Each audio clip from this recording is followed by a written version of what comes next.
Bienvenidos todos. Este es mi tercer clic. Y yo hice clic en el primer clic, en 2011, en las bambalinas. Antes de salir, hablé unos minutos con Adrián Suar. Nos habíamos conocido un par de años atrás, cuando después de escribir El abrazo partido y que la hubiera visto, le propuse una novela y nos reunimos un par de veces, pero no concluyó en nada. Nos volvimos a encontrar, como siempre en mi vida, de casualidad, en las bambalinas de CLIT Lanrotacol. Hablamos un poco de política, un poco de humor, de proyectos y nos despedimos. Un par de meses después, yo iba caminando desde mi estudio en Valentín Gómez y Anchorena hacia la sede Sarmiento de Hebraica. Iba a ser pileta. Había comenzado el intento desesperado por escapar del tiempo, haciendo gimnasia. Y de pronto, en Sarmiento y Paso, donde hice mi colegio primario, el Cornelio Saavedra, me suena el celular, que nunca suena. Y la voz de una chica me dice: soy la secretaria del señor Adrián Suar, ¿le puede atender?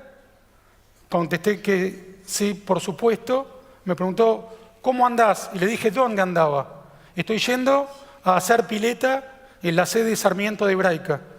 Y Adrián Suar me preguntó: ¿hay agua? Le dije: creo que sí. Y me propuso escribir los monólogos del programa PPT de Jorge Lanata. ¿Cuándo me podés entregar el primer monólogo?, me preguntó. Hoy a la noche, cuando salgo de pileta. Y así fue, pero cuando llegué a la sede Sarmiento de Hebraica, ese día no había agua en la pileta. Por eso escribí un poco más rápido el monólogo. Es el día de hoy que me sigo preguntando cómo sabía Adrián Suar que no había agua en la pileta de Hebraica.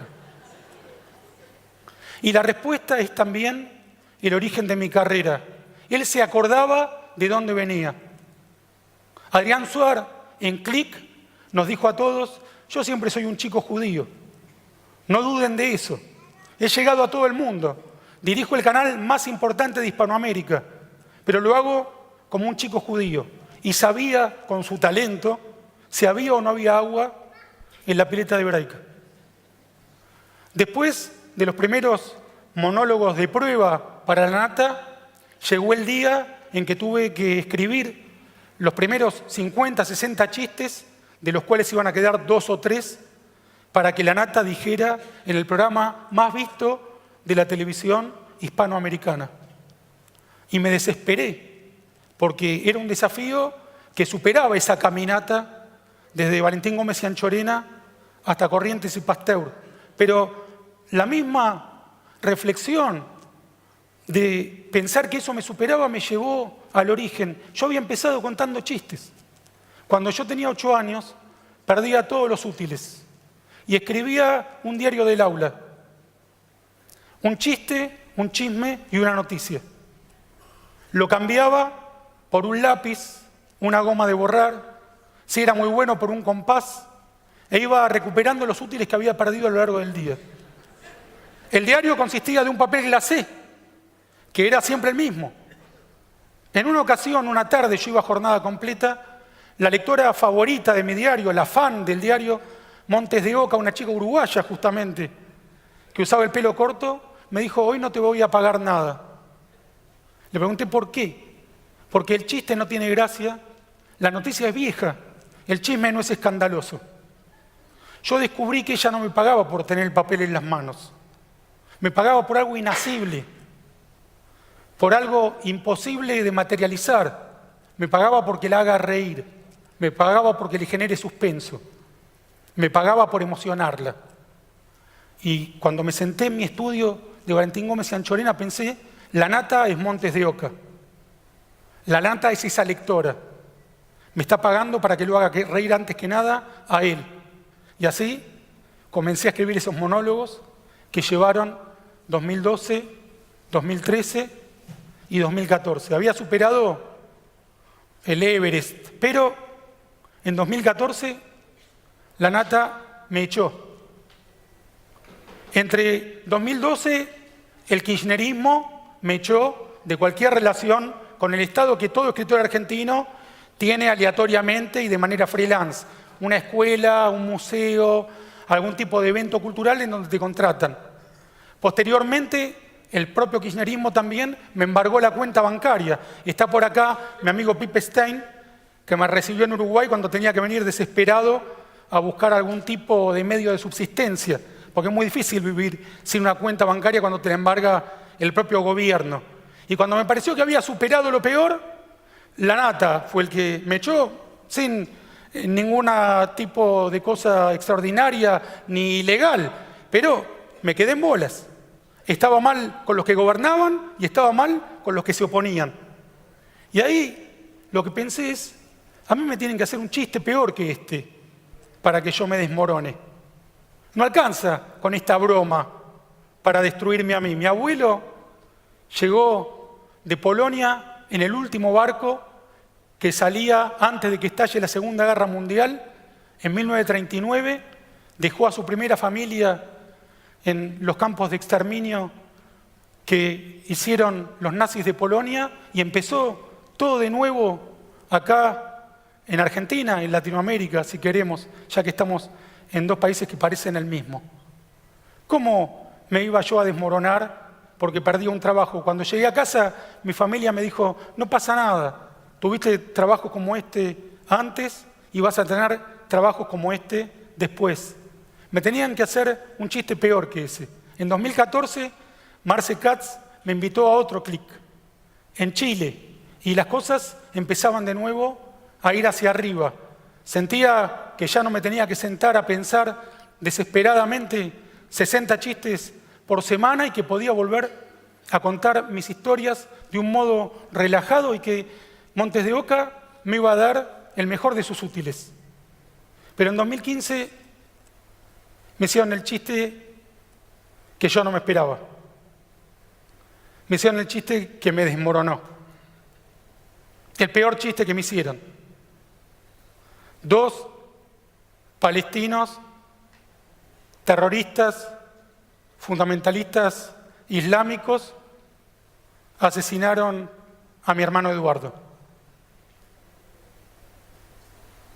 La primera novela que yo publiqué se la dediqué a Dani y a Edu, con quienes, cuando comenzaba el verano, por la cantidad de materias que nos habíamos llevado, decíamos, bueno, empezaron las clases. Puede parecer, y agradezco las risas, solo un chiste, pero ahora que lo pienso, esas eran las verdaderas clases. Los 3 hermanos en Tucumán y Junín, intercambiando nuestros conocimientos. Mi hermano Daniel, el mayor, es doctor en matemáticas en Rochester, Estados Unidos, donde da clases de su especialidad. Eduardo era estudioso de la Torá y sus alumnos, que son miles y que me asaltan por el 11, dicen en todos los casos que fue el mejor maestro de Torá que tuvieron. Tenía entonces en esas reuniones en el 11 al que se encargaba del contacto directo con Dios, de la religión, al que estaba únicamente en la ciencia y que solo trataba con lo comprobable, y el escritor, que es una conexión de esas 2 sabidurías. Un poco cerca de Dios y otro poco cerca de la realidad, sin nunca terminar de rendirse a ninguno de los 2 pilares.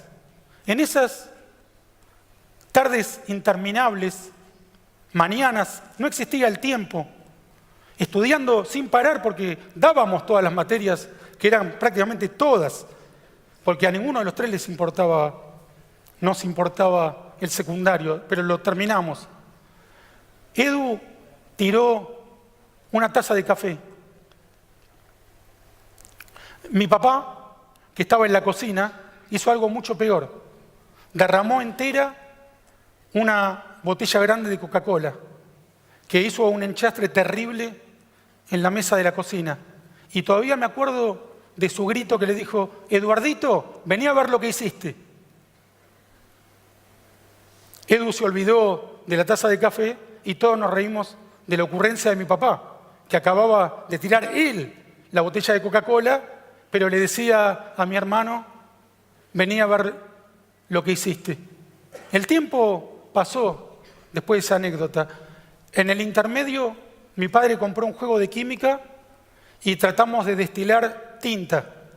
Se suponía que tenía que salir por un lado un polvillo azul y por el otro el agua, como una alquimia, pero lo que terminó fue una mancha azul en el techo, que todavía hoy está en la casa de mi madre. Yo nunca me olvido de esa mancha, porque esa mancha de tinta me acompañó en toda mi carrera de escritor hasta hoy, porque no se puede destilar la tinta. La tinta solo puede contar historias, no es un polvito y agua. Es la sangre de las historias. Todavía hoy, cada tanto descubro en mis dedos manchas de tinta del techo que sigue goteando para que yo siga escribiendo historias.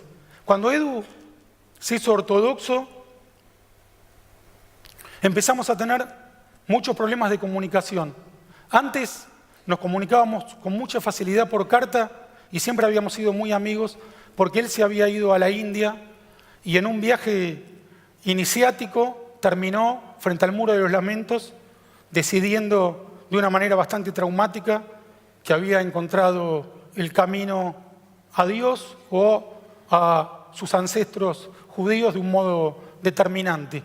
Era muy difícil comer en su casa, imposible que él viniera a comer a la mía. Eran muy fatigosos los encuentros en la casa de mi madre y en un momento dejamos de hablar. Pero yo soy escritor. Yo me dedico a tratar de explicar las cosas a los demás, a hablar con todos. ¿Por qué no iba a hablar con mi hermano menor? Y lo que se me ocurrió fue decirle: encontrémonos donde nos podamos encontrar. Encontrémonos donde nos podamos encontrar. Y nos encontrábamos a comer en su Cadavid. Y desde entonces siempre nos encontramos donde nos podíamos encontrar. También en Jerusalén, también por teléfono. Él no iba a hablar de nada que fuera medianamente taref. Y a mí no me podía convencer de hablar únicamente de temas ortodoxos, pero hablábamos de Churchill, que era el héroe para los dos. Hablábamos de la situación en Medio Oriente y de nuestra admiración por Benjamín Netanyahu. Hablábamos de Arik Sharon. Nos seguíamos encontrando donde nos podíamos encontrar. Lo que nadie me había avisado es que después de la muerte tenés que volver a buscar dónde encontrarte. Que un asesino te puede quitar los pocos lugares donde vos te encontrabas con tus seres amados.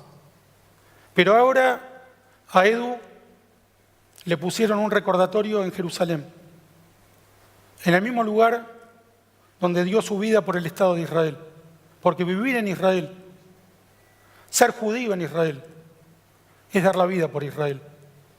Y siempre que yo vaya a esa ciudad, voy a ver el recordatorio que el gobierno del pueblo judío puso en honor a mi hermano. Y yo sé que somos algo más que carne y hueso. No creo que mucho más, pero algo más. Y en estos mismos clics dije: hay muchas maneras de ser judío, ninguna de dejar de serlo. Y creo que puedo agregar ahora, ni siquiera después de dejar de ser. Ya no se puede, una vez que uno fue, dejar de ser. Esa es mi esperanza de encuentro.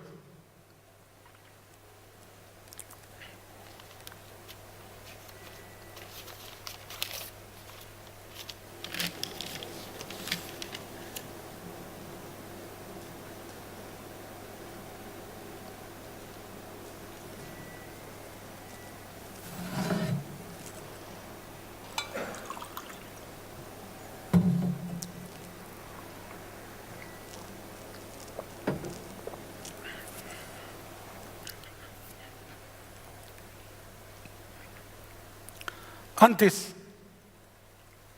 de que mataran a Edu, yo siempre decía: yo no escribo para preservar la memoria del pueblo judío.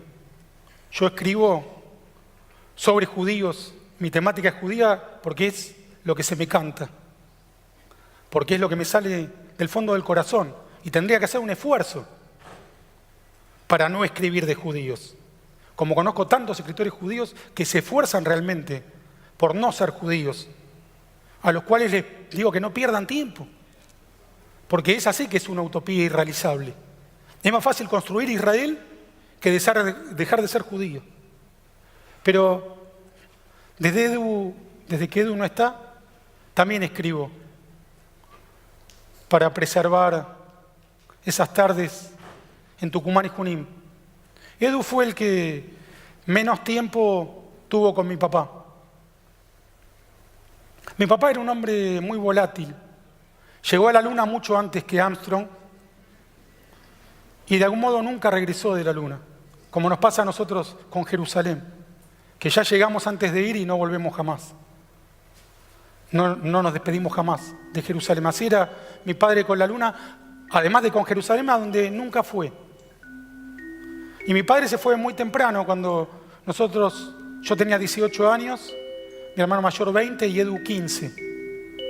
Y yo estoy seguro de que en parte él ahora le dijo a Edu, vení a ver lo que hiciste. Buenas noches.